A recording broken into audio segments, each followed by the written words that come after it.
They used to tell me that the truly immense things never announce themselves. They don't arrive with spectacle or fury. They don't tear holes in the sky or split the world in two.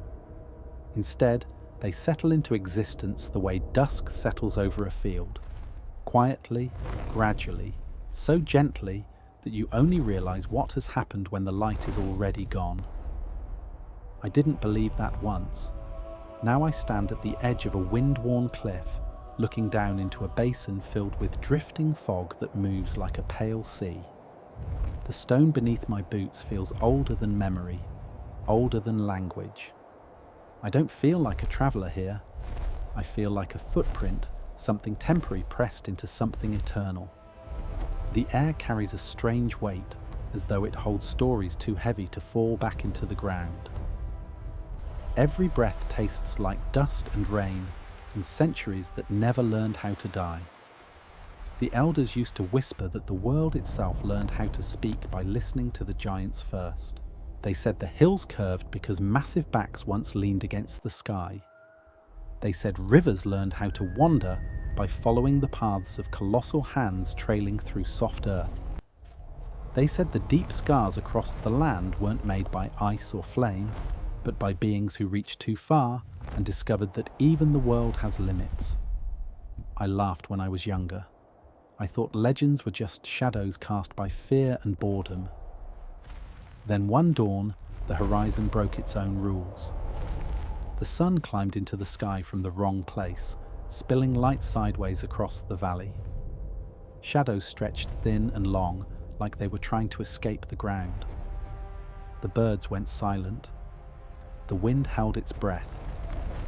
Even my pulse felt out of place, like a sound made in a room that demanded silence.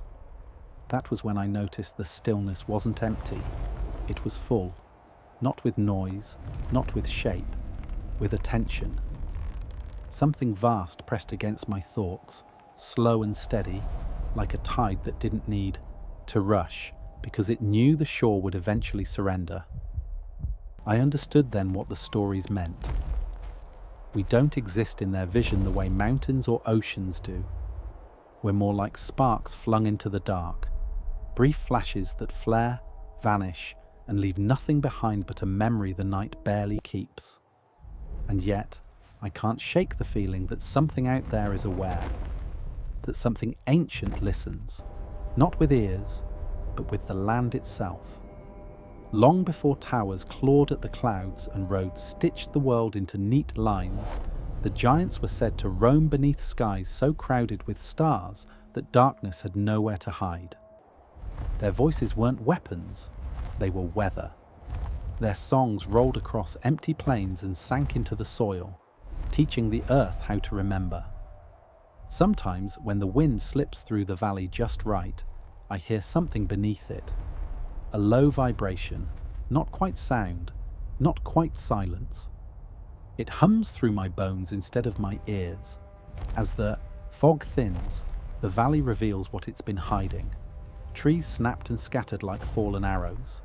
Stones split with edges too clean to be accidents.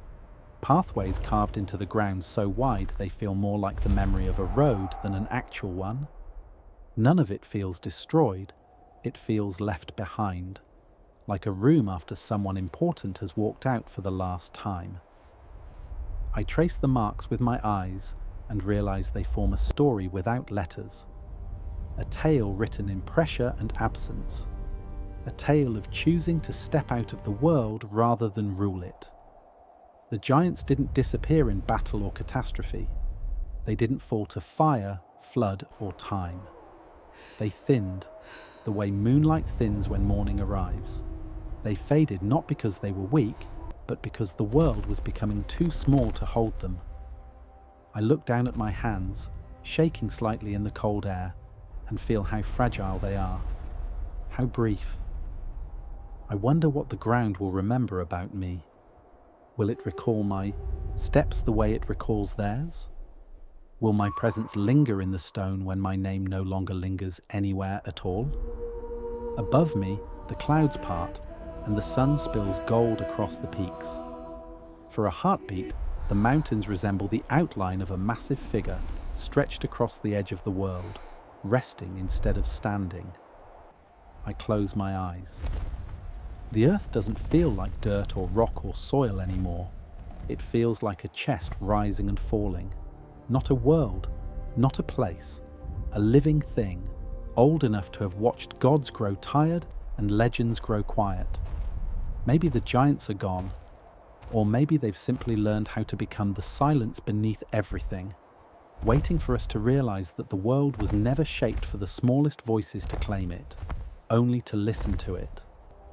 And in that realization, I finally understand what it means to stand on something that remembers far more than it ever forgets.